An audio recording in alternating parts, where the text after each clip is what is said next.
Welcome to the So What box, where we help you discover the fun and creativity of sewing and improve your sojo.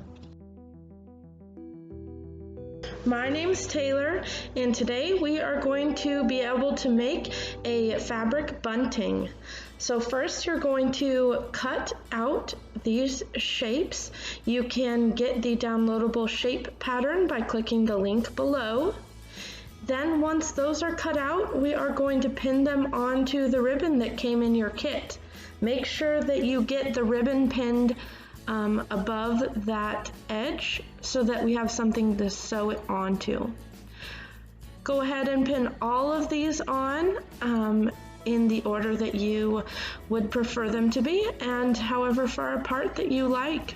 You can put tons of these on your bunting or just a few. Once we get this all pinned, all we're going to do is sew down the entire length of this ribbon. Make sure that you're sewing close enough to the edge that you are catching all of these fabric pieces that we have pinned on.